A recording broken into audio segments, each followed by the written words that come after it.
Piedad es una señora de 84 años que vive en una pedanía de Extremadura. Esta localidad se llama Villa del Rey.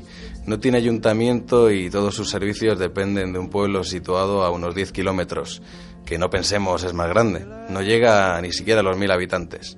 Coge un autobús de línea que da un rodeo tremendo hasta llegar al ambulatorio, al que al menos va 2 veces a la semana.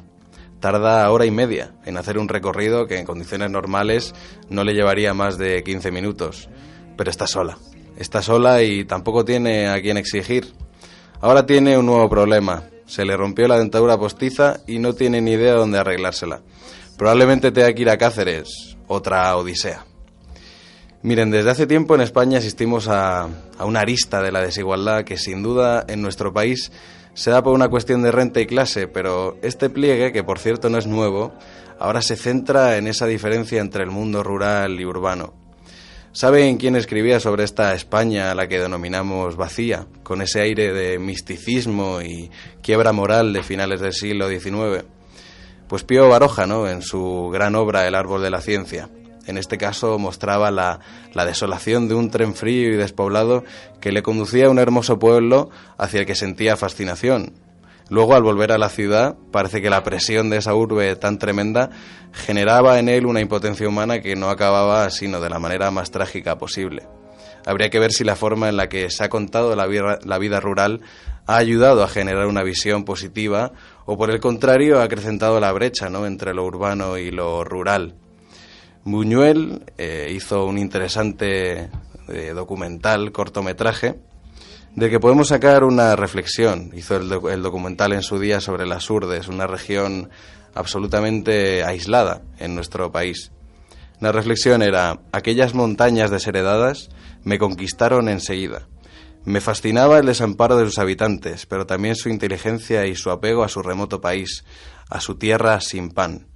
Por lo menos en una veintena de pueblos se desconocía el pan tierno.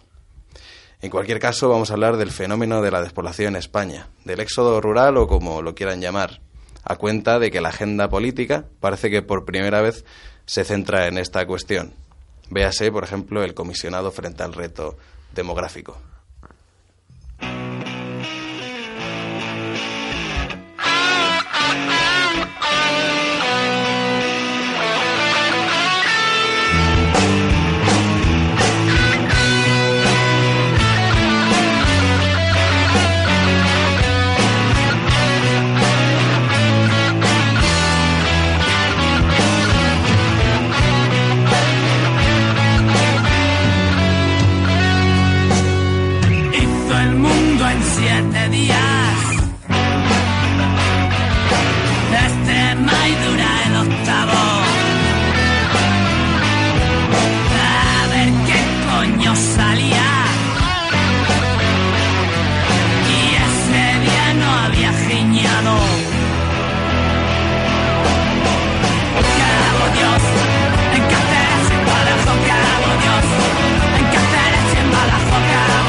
Pantano, las bellotas radiactivas, nos quedamos sin marranos.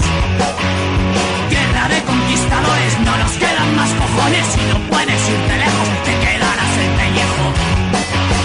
Tierra de conquistadores, no nos quedan más cojones. Bebe zumo de bellota, idiota. Extrema y dura, como su mujer no la ponen. Extrema y dura, tu mujer no la ponen. Extrema y dura, tu mujer no la ponen. Extrema y dura, tu mujer no la ponen. Extrema. Extrema y dura, del grupo Extremo Duro, del cual no deja de sorprender, ¿no?, que en mitad de Plasencia un grupo punk rock aparezca precisamente criticando, ¿no?, un éxodo rural que se volvía virulento también durante los años 80. Bueno, soy Alejandro Becerra, directísimo general de Central Vicálvaro. He vuelto después de mi exilio en Argentina y parece que esta asamblea legislativa se ha impuesto sobre mí. Nos hemos convertido en un modelo asambleario y yo he depuesto mis armas con muchísima paz. Sí, esperemos que solamente sea este caso el que eso vea así. ¿Qué tal? Muy bien, ¿qué tal tú por Argentina? Muy bien, genial. Creo que merece un capítulo aparte, ¿no? De nuestro queridísimo Central Vicálvaro. Pues seguro que hoy tienes mucho que decir porque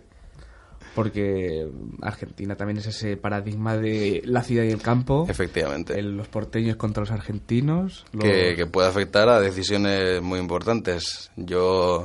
Una de las teorías que se manejaban con el tema del aborto era ese, que el porteño no era consciente de que su país es tremendo, que esa provincia que colinda con Bolivia tiene una identidad profundamente rural y conservadora que se distingue, ¿no? de lo urbano que es la ciudad de Buenos Aires. Y así se vio reflejado, ¿no? Por ejemplo, en el tema del aborto. Pero bueno, da para otro tema casi. ¿Qué tenemos en la recámara? Bueno, la despoblación rural es un fenómeno tan presente como pasado en la historia de España que habría que ser complicado de situar. Para empezar, para poner cifras sobre la mesa, hay que recordar que el 75% del territorio está poblado por menos del 25% de la población, que de los más de 8.500 municipios de España, el 47%, casi la mitad, tiene menos de 500 habitantes, y que el 44% restante, o sea, de los 44 restantes, tiene de 500 a 1.000. Es una forma un poco cuantitativa de mostrar la tragedia demográfica de este país. Pero valdría la pena echar una mirada atrás y ver si de verdad esto siempre ha sido así, si la hostil meseta interior siempre ha sido motivo de despoblación, de éxodos y de tragedias demográficas. Este mito de la ardilla que podía cruzar de árbol en árbol desde Irún hasta Cádiz es eso, un mito. Plinio el Viejo nos decía en el siglo III a.C. que cuando los legionarios romanos subían el Ebro y se adentraban en la meseta y en el desierto de lo que hoy es Aragón, solo veían una panda de gentes embrutecidas en una estepa árida y hostil, por lo que nos da que pensar que la meseta siempre ha sido ese lugar hostil, peligroso, aunque no siempre despoblado. Y el universo hispánico de verdad que siempre ha sido un mundo muy urbano. Es el mejor heredero de la tradición romana y la árabe. Decían, además, al calor de lo que decías tú de América, decía, creo que era Zorín, que España descubrió el mundo pero nunca descubrió su campo. Que los conquistadores, Hernán Cortés, Pizarro, se podían haber adentrado en los confines del mundo, pero una esquina perdida de la Sierra de Madrid tendría que haberse descubierto por Giner de los Ríos hace un siglo. Uh-huh. Así que en ese sentido, ¿qué es el éxodo rural? ¿Qué es la despoblación interior de España? ¿Y de dónde viene? ¿Cuáles son sus causas? Si quieres, Irene.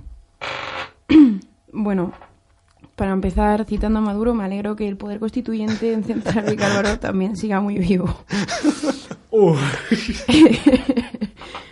Para mí, todo lo que estamos hablando del despoblamiento, yo creo que no es un fenómeno nuevo. O sea, las causas y la raíz histórica o el génesis del despoblamiento seguramente nos remonta antiguo, pero es que si atendemos a datos, incluso, bueno, por no remontarnos tanto, en el siglo XIX, Teruel, Guadalajara y Soria ya eran las provincias, ya tenían 10 habitantes por kilómetro cuadrado, o sea que no es un fenómeno nuevo. Yo, para empezar, sí que quería plantearos un aspecto que creo que el despoblamiento, o sea, caeríamos en un error si simplemente habláramos de que los problemas del mundo rural están causados por el despoblamiento. Yo creo que podemos hablar de muchos desequilibrios que posibilitan esta situación que vivimos en el mundo rural. Es verdad, y yo no quiero minimizar el problema, es cierto que las áreas rurales están ciertamente despobladas, o sea, 6 de cada 10 municipios rurales tienen una población menor de 1.000 habitantes, ¿no? Y están en riesgo de extinción. Pero sí que es verdad que en los últimos años vivimos un proceso como de estabilización de la población rural. O sea, desde los años 80 ronda los 10 millones de habitantes, ¿no? En nuestro país, la población rural. Entonces, sí que es verdad que hay una España vacía, apenas poblada, y no solamente desde hace un siglo, sino desde hace antes, pero también creo que muchas veces hay como una memoria urbana del despoblamiento que nos hace como tener una serie de prejuicios. Y creo que además lo más fundamental para mi gusto es que no solamente es el despoblamiento, hay muchos desequilibrios en el mundo rural que son los que condicionan las situaciones que hay en el mundo rural. Yo quería aportar también datos de envergadura histórica, ¿no? No me remontar, o sea, al final sí que yo creo que sí lo podríamos situar antaño, o sea, ya lejano. Yo creo que ya es un proceso que se da desde la generación de la burguesía, ¿no? O sea, la gente ya buscando, digamos, unas oportunidades, digamos, fuera de lo agrario, ¿no? Y la pesca y la ganadería para pasar al mundo de las ciudades, ¿no? Pero ya dentro del mundo contemporáneo y más claramente en España y también haciendo un poco de comparación con el resto de países. En España, en 1960 se da el dato de que, según el Banco Mundial, el 43,43% de la población habitaba en zonas rurales y agrarias, ¿no? Para dar hoy en día, el dato es de 2017, a un 19,92%, ¿no? Que es una reducción del 24% en esos, digamos, 70 años, ¿no? O sea, casi 80 años, ¿no? Se reduce. Comparativamente con la Unión Europea, el dato está en 1960 en 38,79%, ¿no? Y reduce a un 25%. Por tanto, la reducción considerable cuantitativamente, o sea, tiene un alcance bastante menor, ¿no? De en torno al 20% más o menos.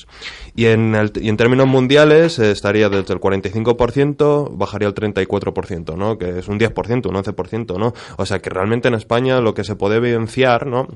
Con respecto a la Unión Europea, que hay países en los que entran que primero o ya estaban ya bastante más industrializados que España o que todavía no están en ese proceso tan profundo, ¿no? En términos mundiales, la mayor parte de la población mundial no está dentro de países industrializados o vive en zonas agrarias y lo que se evidencia realmente es eso, es la predominancia de un cambio de modelo en el que ni siquiera ya está en el ámbito de lo industrial, y a eso entraré más tarde, sino que ya está sobre todo en el ámbito de los servicios, que es el de las ciudades, ¿no? Efectivamente. Bueno, yo creo que, como bien ha dicho Irene, la despoblación en España no es un fenómeno nuevo, lleva produciéndose por lo menos desde finales del siglo XIX por los procesos de industrialización y una incipiente urbanización y sobre todo la concentración de actividades económicas en ciertas zonas de nuestro país, véase el litoral mediterráneo, País Vasco, Cataluña y demás. Pero creo que es precisamente el proceso de urbanización el que provoca que se acentúe muchísimo más esta despoblación o esta desigualdad.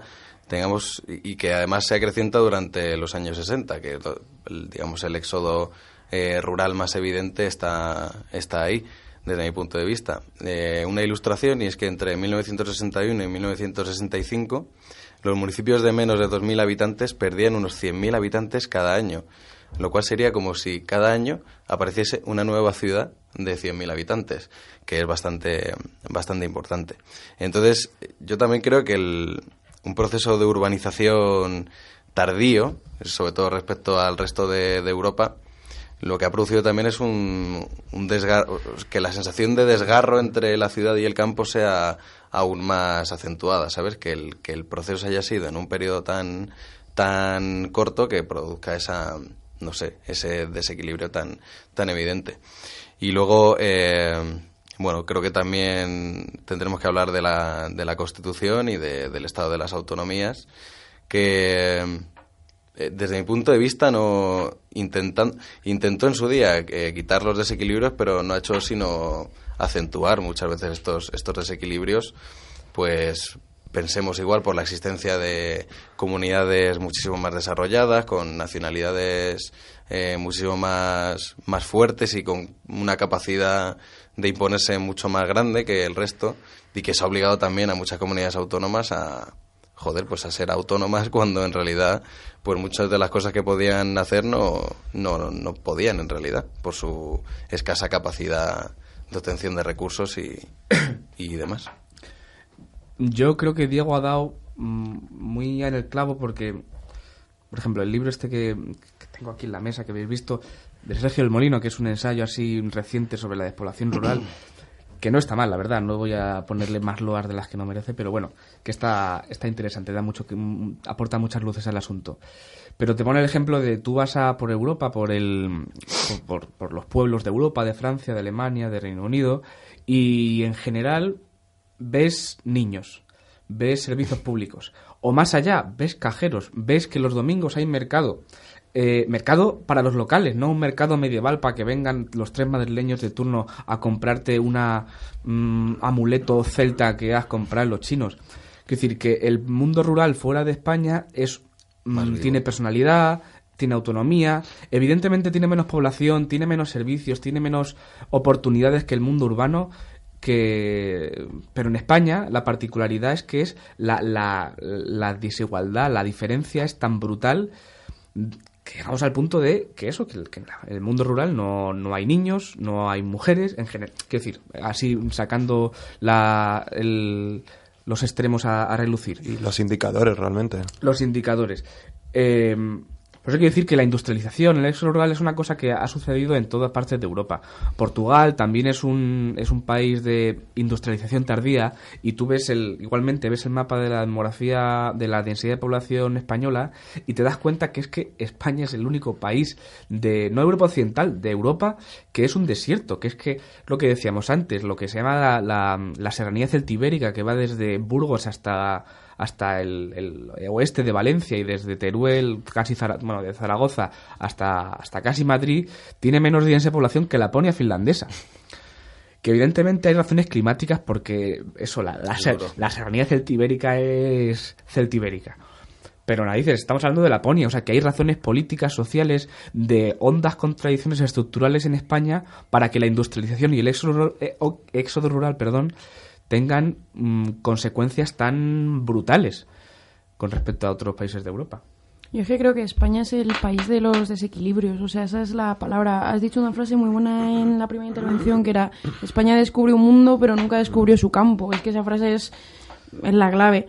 Yo creo que es desequilibrios porque realmente, mira, geográficamente o geológicamente seguramente España sea un país en el interior complicado, o sea, toda la zona del sistema ibérico muy árida, toda la zona de las cordilleras béticas difícil de poblar, la zona del norte fácilmente probable, pero es verdad que agrícolamente no muy eficiente. Entonces es verdad que físicamente hay dificultades geológicas que son reales, pero de todas formas yo creo que hay unos desequilibrios brutales, ¿no? O sea, las costas es tremendo el desarrollo del litoral y el detrimento y el atraso brutal del campo, pero el atraso no en un sentido mayúsculo, o sea, atraso de material.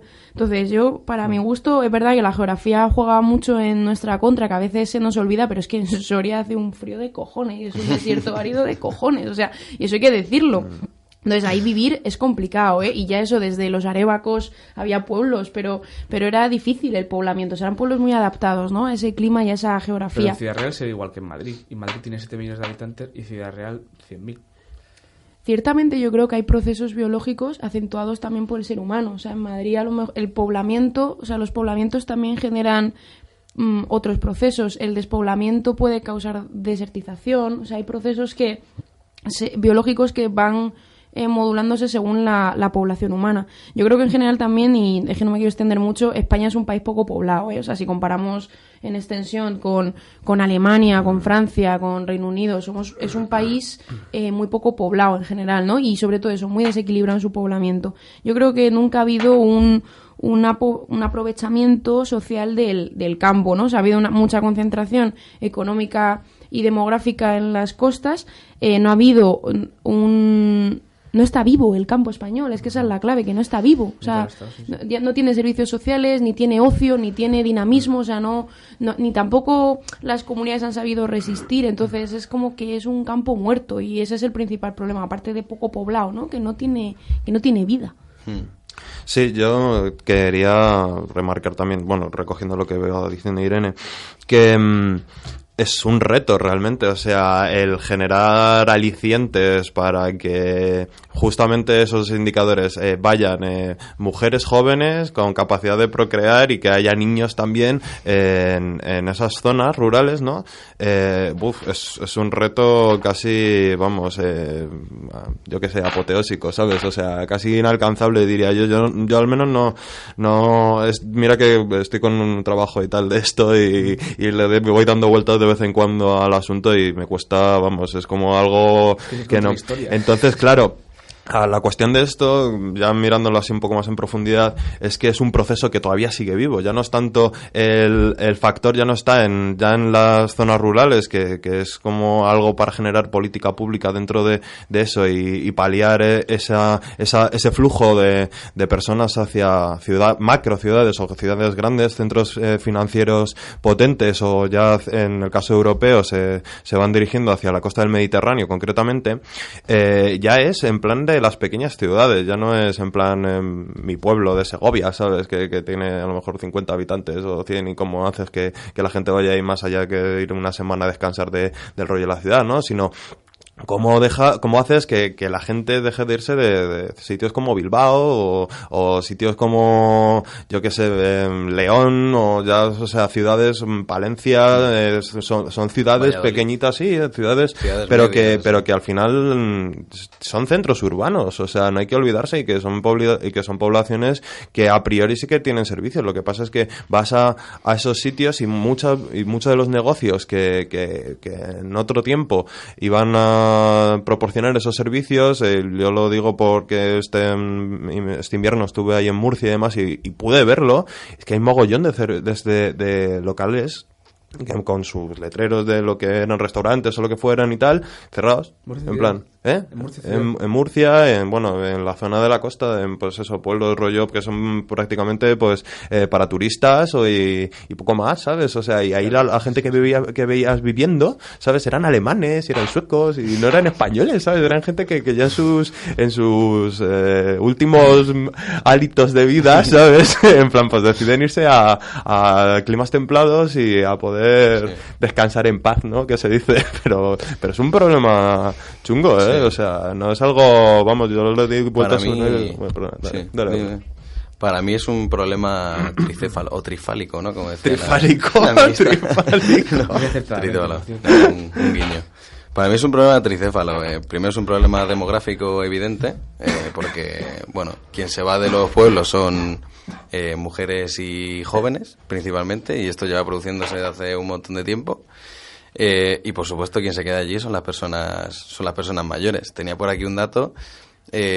Por supuesto también hay un problema de natalidad, ¿no? Que precisamente hace que el crecimiento vegetativo sea negativo. Creo que pero claro, es que esto no es solo un problema de los pueblos, en general es un problema de España. Entonces, lo que pasa es que afecta también, o sea, afecta específicamente a los pueblos porque es ahí donde menor natalidad hay comparativamente con las ciudades. Pero vamos, la despoblación en España está siendo gradual y generalizada. De hecho, hay un dato que era en 2066, creo que vamos a tener 41 millones de habitantes. Ahora mismo estamos en 46. Es que seguimos un poco a la estela de Japón, que cada año que pasa pierden habitantes porque, claro, no impiden la llegada de inmigración y demás, y que eso también tendremos que hablar de ello, de la inmigración y del campo, donde hay una relación un poco problemática. Entonces eso, primero el problema demográfico, después un problema económico también evidente. Primero por la falta de servicios públicos, que se palpa en la España interior o la España rural o como lo queramos llamar. La historia de Piedad, que os contaba al principio, es una historia ficticia, pero ha salido en los medios más de una vez que una ambulancia tiene que recorrer tantísimos kilómetros para llevar a un abuelo que le está dando un infarto. Esto es Claro, es que incluso reduce la esperanza de vida entre las comunidades autónomas. Es que puede ser bastante grave. Y por supuesto que el recambio generacional en el campo no está asegurado. Y esto tiene mucho que ver también con la desagrarización que hay en nuestro país. Si no hay quien se dedique a las labores del campo, ¿cómo vamos a sostener un mínimo de agricultura en nuestro país?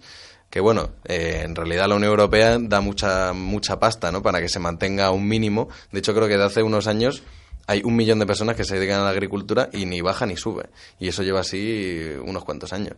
Pues bueno, ahora podemos hablar de ello si queréis. Y luego creo que también hay un problema cultural.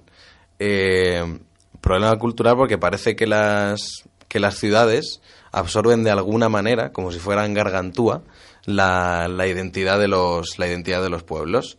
Que luego también es curioso porque en las periferias de nuestras ciudades hay como toda una representación o una pervivencia, ¿no?, de la cultura tradicional vinculada a los pueblos. Si uno se pasea por Madrid y por los barrios del sur, ve a gente de Extremadura, de Andalucía, y parece que esa identidad ha sido trasladada de los pueblos a las periferias de las grandes ciudades, pero al final acaba subsumiéndose en la metrópoli más vasta y más grave. Luego me parece muy interesante lo que has apuntado. Hablar de identidad. Luego nos metemos de cómo el 78 es, de alguna forma, la mímesis, o sea, el éxito parcial entre el campo, cómo se mete en la ciudad, y aunque entra parte de ser de la ciudad, vence a los chulos y a los castizos de Madrid. Y ponía muy, por ejemplo, el caso de este libro de cómo Tierno Galván, que nació castizo de Madrid, que se ha cultivado en Madrid, que ha estudiado la Complutense, tiene que decir que es de un pueblo de Soria, la frase de quien no esté colocado que se coloque, es decir, que tiene que jugar a empatizar con esos hijos de emigrantes de Extremadura, Andalucía o Castilla, porque Madrid ya no es de los castizos, ya es de los barrios y de las periferias. Ahora resulta que todos somos de pueblo. Ahora resulta que todos somos provincianos. Y lo que siempre se ha dicho de que en Madrid no hay madrileños. Que yo me acuerdo que se sigue diciendo por ahí fuera. Digo, no, yo ya sí que nací en Madrid. Y bueno, sencillamente antes de pasar a Sofía, quería decirte que una cosa, lo hemos dicho Visto Irene y yo en el trabajo que hemos hecho recientemente sobre la historia de España, fundamentalmente, que es que siempre el crecimiento vegetativo o el crecimiento natural positivo está asociado a lo rural, porque la edad de matrimonio es anterior, la fecundidad... En general la ciudad es una especie de parásito demográfico, siempre lo ha sido, y Madrid se pasó 3 siglos literalmente, que se calcula que se chupó a 1 millón de personas del campo. Creció a costa, pero de toda Castilla, y a la vista están los resultados. Y a lo mejor la agricultura no es la principal impactada del despoblamiento rural, pero una cosa que antes no pasaba, por ejemplo, o que no pasaba tan llamativamente, era el tema de los incendios. O sea, el tema de que haya pasto seco salvaje, que no haya pues vigilantes, que es que no sean vigilantes, es que son pastores de toda la vida, que van por el monte, suben, bajan y ven una llama y la apagan. Eso antes no pasaba, o si pasaba era testimonial, porque antes el campo estaba más vivo que hoy, está muerto, y a la vista está que los incendios lo matan aún más. Y bueno, para hacer un descansito vamos a ver qué nos cuenta Sofía sobre el precio del arte en España. Seguro que es interesantísimo. Pues sí, bueno, bienvenido nuestro querido director expatriado. Hola. Ya estás aquí con nosotros. ¿Qué tal? Hemos hablado de democracia también, porque bueno, al final el éxodo rural toca todos esos temas de igualdad, de acceso, etcétera. Y pues yo, como siempre, voy a barrer para casa, me lo voy a llevar al tema del arte. Y es que pues garantizar el acceso a las manifestaciones artísticas de una cultura, de un país, de una región, también debería ser un ejercicio de democracia. Entonces, aquí encontramos un debate muy interesante, que es el que vamos a reflejar en este interludio de hoy, que es un debate que se ha colado en los discursos de los principales políticos de todo el mundo, que es qué precio vamos a poner al arte. En lo que respecta a las artes figurativas, es decir, a escultura, pintura principalmente, tenemos a nuestra disposición multitud de libros, que muchas veces pues ya sabemos que están a precios prohibitivos, que muestran a través de imágenes de máxima calidad pues obras que luego van a analizar en sus páginas. Pero es cierto que ninguna editorial va a poder publicar un libro que iguale, y no digamos ya que haga sombra, a lo que sería contemplar la obra en directo. Pero claro, para esto hay que ir a un museo, y en muchas ocasiones para esto hay que pagar un precio que no suele ser o no siempre es accesible a todos los bolsillos. En España, solo quienes cumplen unos requisitos específicos van a poder obtener un precio reducido, o si ya los astros se alinean, una entrada gratuita para alguno de los principales museos del país. Museos que estamos hablando de la talla del Prado, del Reina Sofía o del Thyssen, que son referencias mundiales, el Reina Sofía en concreto en arte contemporáneo y el Prado pues en prácticamente toda la historia del arte. En Entonces, además, el periódico El Español publicaba en 2017 que los precios de estos museos no hacen más que subir. Ellos recogían el ejemplo del Prado con la exposición que hicieron sobre el Bosco, que aprovecharon para subir un poquito las entradas, el Reina Sofía que las subió en 25%, es decir, que esto en lugar de ir a la baja va en alza totalmente. ¿Qué conseguimos con esto? Pues que los museos y el arte que ellos encierran pues esté así, está encerrado a salvo de las miradas de aquellos que hacemos posible, gracias a nuestros impuestos, que las obras que cuelgan de esas paredes estén en buenas condiciones y que así pues los turistas extranjeros que vienen puedan disfrutar de ellas, porque al final nosotros, si no nos podemos permitir una entrada para verlas, pues sabemos que tenemos las meninas en el Prado, pero ¿cuánto hace que un residente en Madrid o incluso en España, en Salamanca, por ejemplo, yo que sé, cuánto hace que esa persona no va al Prado y no ve las meninas en directo? Entonces, claro, ese es el problema. Quienes más visitan los museos españoles son extranjeros, que ya, pues claro, vienen mentalizados a pagar y, bueno, pues se la podemos colar, ¿no? Por su parte, las familias españolas pues han optado por pasar los domingos en casa y, bueno, pues ya verán el Guernica, ¿no?, en un documental alemán que les cuente sobre la guerra civil de su propio país, que eso es una tendencia que se lleva mucho ahora también. Pero bueno, para no perder la perspectiva, vamos a coger el caso del Museo del Prado. Este es el segundo museo más caro de Europa, con entradas a 15 euros. Sin embargo, es el séptimo más visitado del continente, y no son buenas cifras para una de las pinacotecas más importantes de todo el mundo. Le vamos a comparar este caso español con el caso de Escocia-Reino Unido, en el que todas las entradas a cualquier museo, para cualquier persona, cualquier hora, cualquier momento, cualquier día, son gratuitas. Cogemos el ejemplo del British Museum, que además tiene una política muy interesante.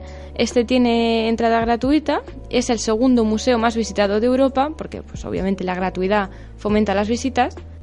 Bueno, y la manera que tienen las autoridades londinenses de hacer frente a esto es mediante un impuesto que pesa sobre todos los comercios que pues se lucran con el tirón de que tienen el British al lado. Y eso, pues claro, al final se traduce en más ingresos que no tienen que pedir de los visitantes del museo. Pero no vamos a quedarnos con esto que se pierde más en política, economía, bueno. Vamos a quedarnos con el efecto que esto tiene en los nacionales de un país que presume su cultura, pero a la vez limita su acceso a las clases altas. Es decir, hoy ahora mismo hay millones de alumnos metidos en aulas españolas que están mirando fotos de un cuadro que tienen si cruzan la calle prácticamente en el Museo del Prado, en caso de Madrid. Los museos del Prado, los museos de España, suelen permitir la entrada a menores de edad, pero vamos a ser realistas. ¿Qué niño de, pongamos, 10 años va a ir solo al Prado? Va con sus padres y si van los dos, pues la broma le sale por 30 euros, que no todo el mundo, por desgracia, se puede permitir. Entonces, este alto precio de las entradas se va a unir a una pésima gestión que llevamos haciendo prácticamente toda nuestra historia, de nuestra cultura propia, nuestra cultura española. Y claro, pues esto no es la primera vez que lo decimos en Central Vicálvaro. No somos conscientes de esta riqueza artístico-cultural que tenemos y parece que solo nos interesa pues que un extranjero vea en ella el valor como para pues pagar y que podamos seguir viviendo del turismo, que al parecer es lo único que mueve nuestra economía.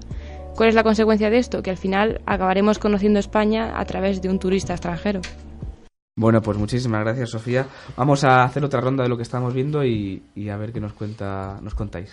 Bueno, este moderador permite una ronda más. Yo creo que hay 4 factores estructurales que causan desequilibrios entre el campo y la ciudad, ¿no? El primero es el éxodo rural, ya lo hemos estado comentando aquí. Es que es, por poner un dato, en 1900 el 68% de la población era rural en España. En 1940 solamente el 52%.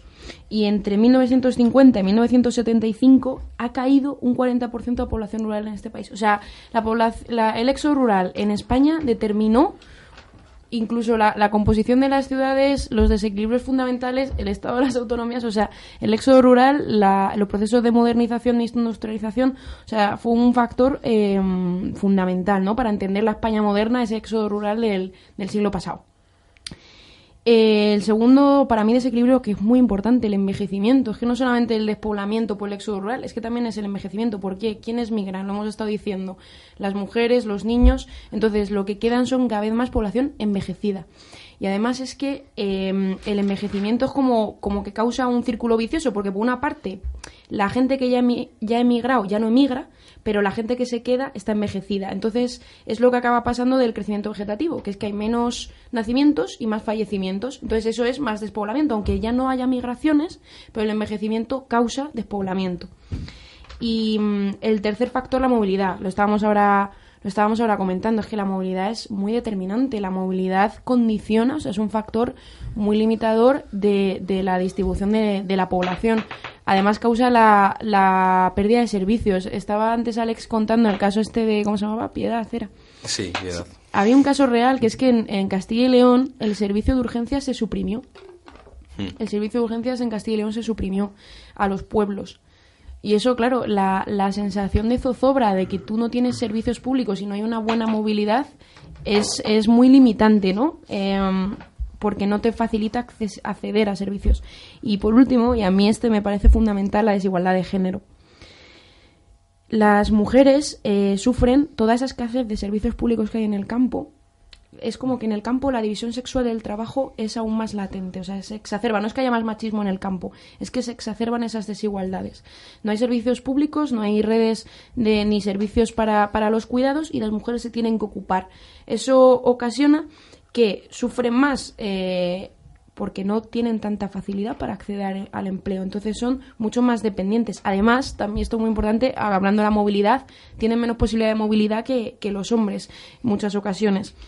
Una de las cosas que se intentaron poner en este país fue la ley de titularidad compartida en las propiedades rurales, que no funciona, porque al final era simplemente una ley que decía, vale, las propiedades agrarias van a ser compartidas, ¿no? Para que las mujeres también tengan esa propiedad. Y en cambio, no funciona porque al final las mujeres, no es la cuestión de solamente la propiedad, sino del reconocer su trabajo. Al final lo que acaba pasando es que los hombres se quedan por arraigo patrimonial y económico y en cambio las mujeres se quedan para cuidar de la familia. Entonces tenemos en el campo una población cada vez mayor, menos trabajo, menos servicios y mujeres que no vuelven. Bueno, en relación con el tema y acabando, creo que lo que hace que esto sea también sobre todo es el modelo económico que tenemos, ¿no? Que era algo que había mencionado antes. Claro, entonces la despoblación rural, o sea, sobre todo pensaríamos que podría haber afectado, o sea, que afectaría al sector de la agricultura y la ganadería, pero esto no es así. Porque al final, al verse todo el proceso de industrialización, digamos que sostenta, digamos, ese ámbito económico de la sociedad, ¿no? Al fin y al cabo, nuestras sociedades están basadas en el sector servicios e incluso muchas veces esa producción agrícola y ganadera, o sea, procede muchas veces de la importación de países que están en vías de desarrollo y demás, ¿no? Entonces, creo que es algo que esto no tiene, o sea, viene fomentado por algo de largo y tendido, ¿no? No es algo que vaya a terminar, sino que se va acentuando. Y para ello, en perspectivas al futuro, o sea, se prevé que como para 2050, o sea, haya como un 34% de la población mundial en la que no habite en zonas rurales, ¿no? Lo cual hace pensar también que ese desarrollo industrial del que hablaba antes, fomentado además por los avances de la robótica, que supongo que al final también se incluirán dentro de este ámbito, harán prácticamente innecesario prácticamente la utilización de mano de obra humana, ¿no? Al fin y al cabo, ¿no? Para ser básicamente unos meros técnicos los que lo lleven. Yo tengo un dato de lo que decía Irene acerca de cómo las mujeres no vuelven al campo. En 1991, es decir, hace un montón, había en el medio rural 85 mujeres por cada 100 hombres, cuando en las ciudades ese dato era de 105 mujeres sobre 100 hombres, ¿no? Entonces es muy significativo. Ahora probablemente la desproporción sea mayor. Me parece interesante también apuntar que un poco en el contexto de crisis que sucede a partir de 2008, se dieron ciertos casos de gente que volvía a los pueblos a cubrir un poco negocios que o se habían dejado o hacia los que se había abierto una nueva puerta. Y nada, me pareció curioso. Lo vi en una noticia de cómo, digamos, aunque la despoblación seguía, no era tan, se contuvo un poco por ese tema de que al final en la ciudad pues uno no consigue lo que quiere, que es principalmente empleo. Y luego también me parece, creo que deberíamos insistir un poco más en el tema de la Constitución y en el proceso también incluso de integración europea, porque al final nuestro modelo de descentralización es una copia, ¿no?, de esa cooperación integral y, por supuesto, descentralizadora que pretendía la Unión Europea imitar en todos sus países, y la generación de desequilibrios que ha habido en nuestro país, incluso por el propio proceso de transferencia de competencias, ¿no? Hay muchas comunidades autónomas que no pueden, que, como decía al principio, no pueden legislar sobre ciertas cosas. Y me parecía interesante apuntar eso. Y que además la solución también creo que pasa por Europa. También creo que debería haber políticas europeas en este sentido. Bueno, ahora si queréis, os parece, hablamos de, pues eso, cómo la ciudad y cómo la gente que vivimos en ella miramos al campo de hoy, al campo que ha quedado de la Constitución, de las autonomías, de la integración europea. Pero si os parece, antes podemos meter un corte de Don Cuerda, a ver si nos da alguna idea al respecto.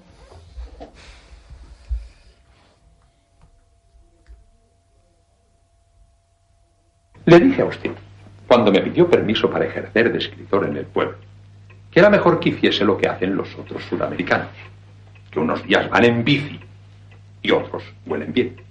Son cosas vistosas, no hacen mal a nadie y llaman la atención lo justo, sin armar escándalo. Pero parece que a usted lo que le gusta precisamente son los escándalos y las extravagancias.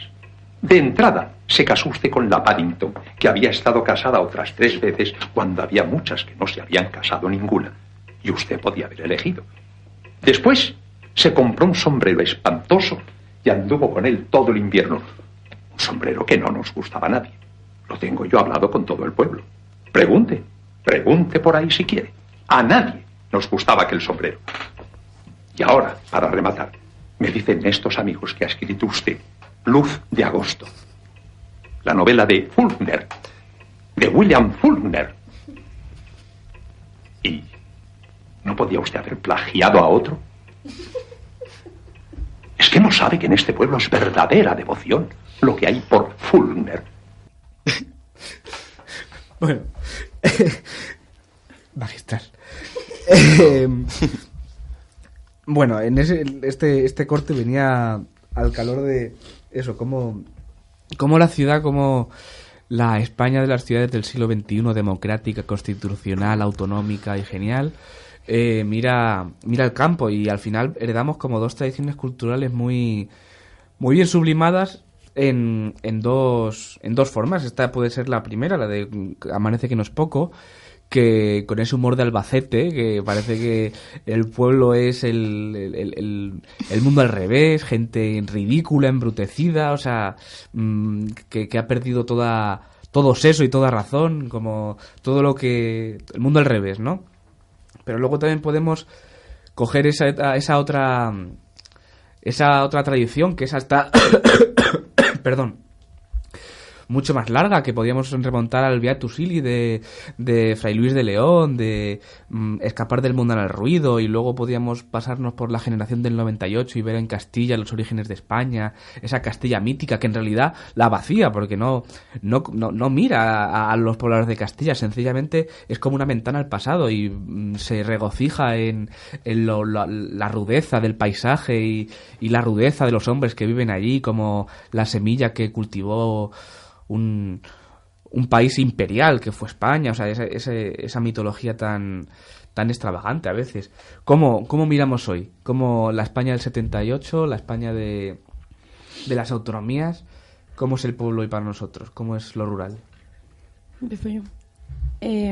No sé, yo creo que las dos visiones que tú planteas son buenísimas. A mí como urbanita, y supongo que también como mujer, me pasa que cuando vives en la ciudad y vives en núcleos urbanos, a veces te da sensación de que el capitalismo te devora y el espacio de justamente no de aislar, bueno, sí, de alguna manera aislarte, ¿no? De salirte de esas dinámicas, nada más lo encuentras en el campo, donde parece que, pues eso, que esas garras feroces no han llegado todavía.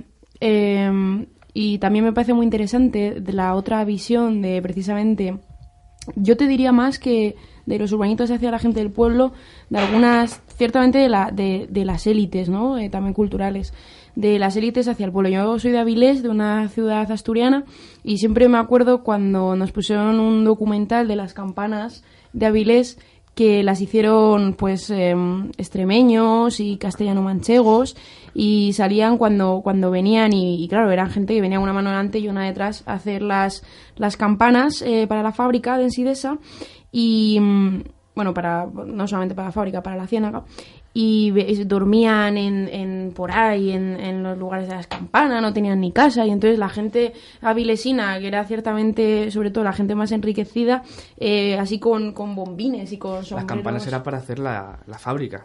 Sí, pero fue anterior. Era para la ciénaga de la ría hacer un soporte, ¿no? Que permitiera poner el puerto y luego la fábrica, y miraban a esos jornaleros extremeños como pues sí que eso, como si fueran gente embrutecida, y desde la superioridad del otro lado de la ría.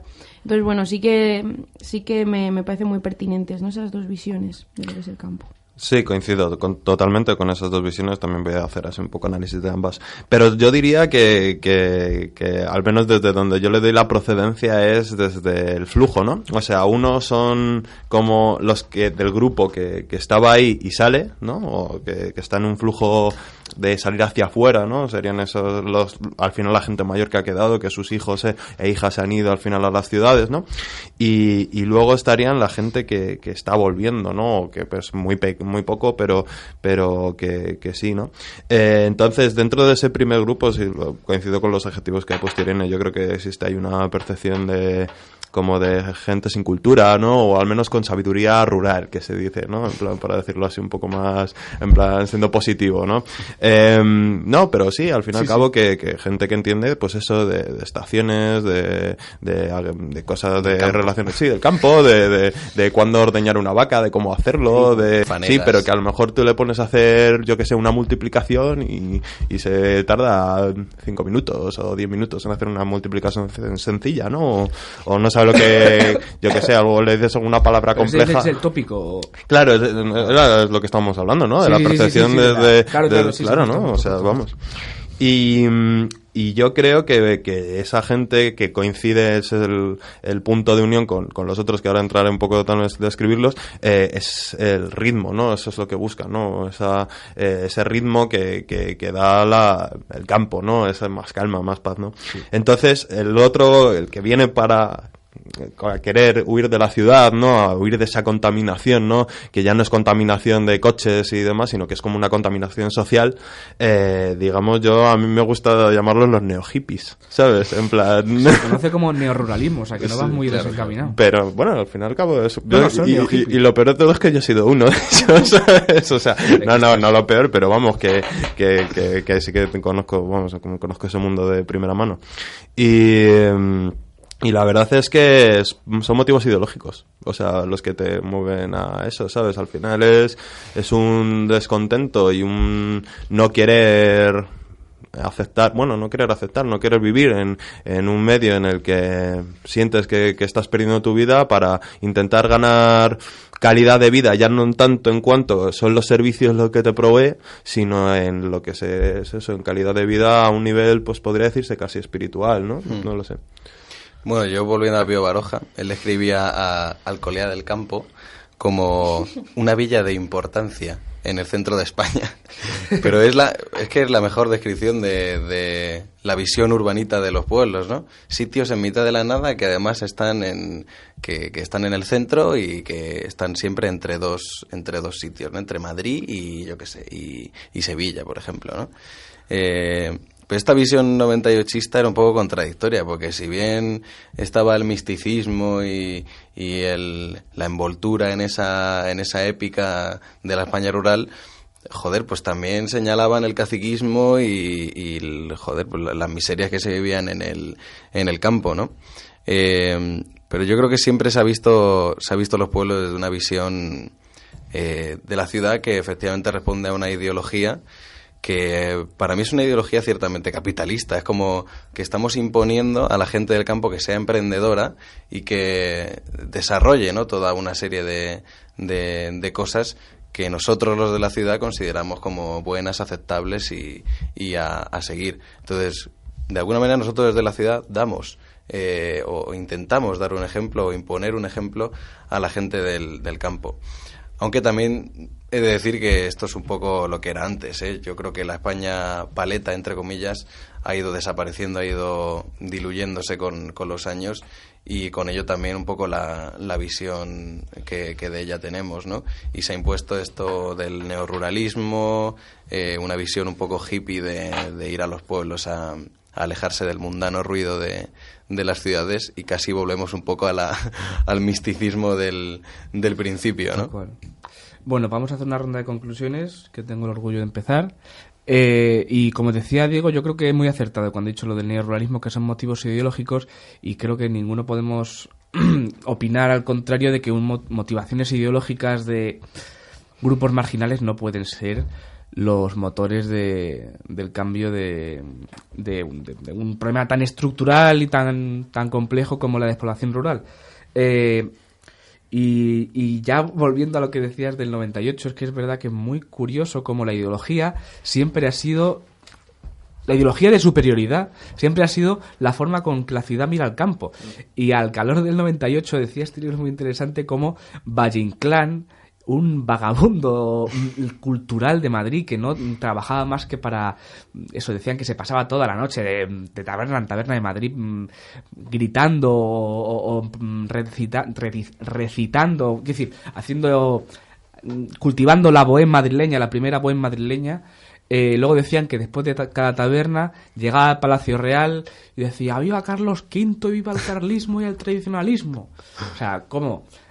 La persona más cultivada, dependiente y producto congénito de la urbanidad como es Valle Inclán, un tío que es urbano por definición, sin urbano no habría nada, está diciéndole al rey loas a la ideología más antiurbana, rural y folclórica, si queremos llamarla, de la historia de España, que es el carlismo. O sea, como al final, hasta para sentirnos rurales, los empleamos en términos de tanta superioridad, tan capciosos, tan perversos. Y ya para cerrar, creo que la Constitución del 78 en ese sentido sí que es algo novedoso en la historia de España, porque venimos del desarrollismo franquista, que es una puñalada por la espalda a la España pura que había luchado por Franco en la Guerra Civil, y al final es el éxodo rural más salvaje de la historia de España, aparte de un crecimiento salvaje con el baby boom. Tenemos que en los 70-80 esa segunda generación de migrantes ha poblado los barrios de Bilbao, Madrid, Barcelona, y lo que decíamos antes, como al final la ciudad consigue descoyuntar definitivamente al campo bajo precio de que el campo y sus hijos se hayan introducido directamente en su ciudad, y Madrid ya no sea de los castizos. Y hoy día Madrid es más una ciudad de barrios que una ciudad unificada, ¿no? Barcelona podríamos decir lo mismo, Bilbao. Amén. Bueno, yo de conclusión es que el campo, por supuesto, no está exento a lo que somos como, o sea, las estructuras que tenemos como país, y por supuesto no está exento a las dinámicas que seguimos sufriendo en las ciudades, o que también sufrimos en las ciudades. Yo me quedo mucho con lo que dice Pablo, y también decir que el campo también está teniendo sus propios procesos. Lo estábamos hablando cuando Sofía hacía el interludio. Hay un campo a 2 velocidades, hay un campo que se queda sin habitantes, pero también hay pueblos que están ganando habitantes ahora mismo. Esas cabeceras comarcales a las que va la gente que huye precisamente del frenetismo urbanita, que quiere mejorar en unos estándares de bienestar de vida, pues menos contaminación, mejor precio de la vivienda, y que ahora con la mejora de las comunicaciones pueden llegar a vivir en esas ciudades, también con un claro factor de clase, ¿no? Porque no todo el mundo se desplaza de la ciudad al campo. Y la otra dinámica que a mí me parece muy interesante es cómo el campo está sufriendo pues la globalización, ¿no? Esos procesos globalizadores. es un campo cada vez menos agrario y es un campo más dedicado a otra serie de servicios, fundamentalmente el turismo, ¿no? Y mucha gente lo utiliza, o sea, el campo también se está mercantilizando, ¿no? En ese sentido de aprovechar las marcas, la denominación de origen, y yo que soy asturiana, el turismo ¿no? De aventura, el turismo natural, y es un fenómeno, las casas rurales, y es un fenómeno en Asturias ahora una masificación en verano, o sea, en invierno meses muertos, todo cerrado, todos los pueblos cerrados, y en verano pues todos los pueblos dedicados al turismo. Sí, antes Pablo has comentado lo de que puede ser motor de esa repoblación las cuestiones ideológicas. No, he dicho que no. Ah, que no. Justo lo contrario, claro, pues serlo. precisamente iba a decir eso, que yo lo veo como que sí, hace que mueva a la gente, pero obviamente es una excepcionalidad que confirma la regla. O sea, si no se proporcionan puestos de trabajo y hay un aliciente económico en esas zonas, ya no solamente en zonas de cabezas comarcales, sino en pequeñas ciudades, como lo que comentaba antes, no se puede llegar a que vuelva a haber un flujo positivo de crecimiento poblacional, ¿no?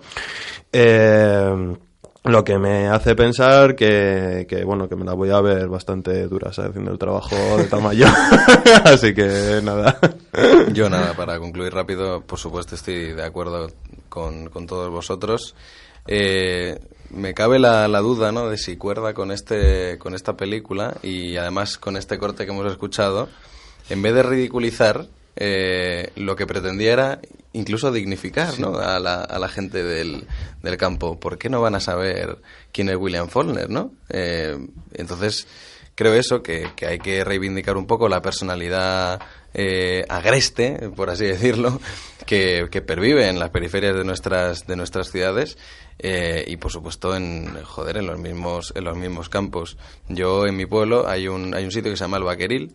Es una finca de tremendas hectáreas, perteneciente, ¿no?, a la España más latifundista, por así decirlo, que ahora se ha convertido en una finca, en una casa rural. Pero las gentes que trabajan ahí, pues intentan de alguna manera enseñar a los urbanitas que vienen a alejarse del mundano ruido, pues que hay una España viva que todavía está en los campos. Pues sí, yo creo que esa es la esencia del humor de Albacete, que es muy inteligente y muy dignificador. Y nada, con esto acabamos el programa de hoy. Muchas gracias y nos vamos con La Bordeta, el que dio vida al vocero aragonés, muerto ya hace tiempo. Gracias.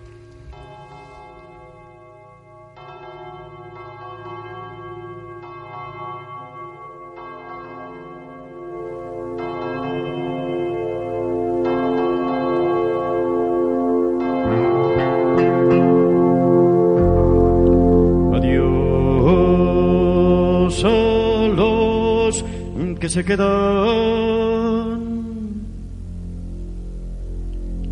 y a los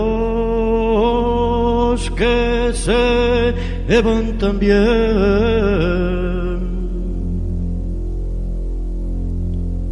adiós a los que se quedan y a los que se van también.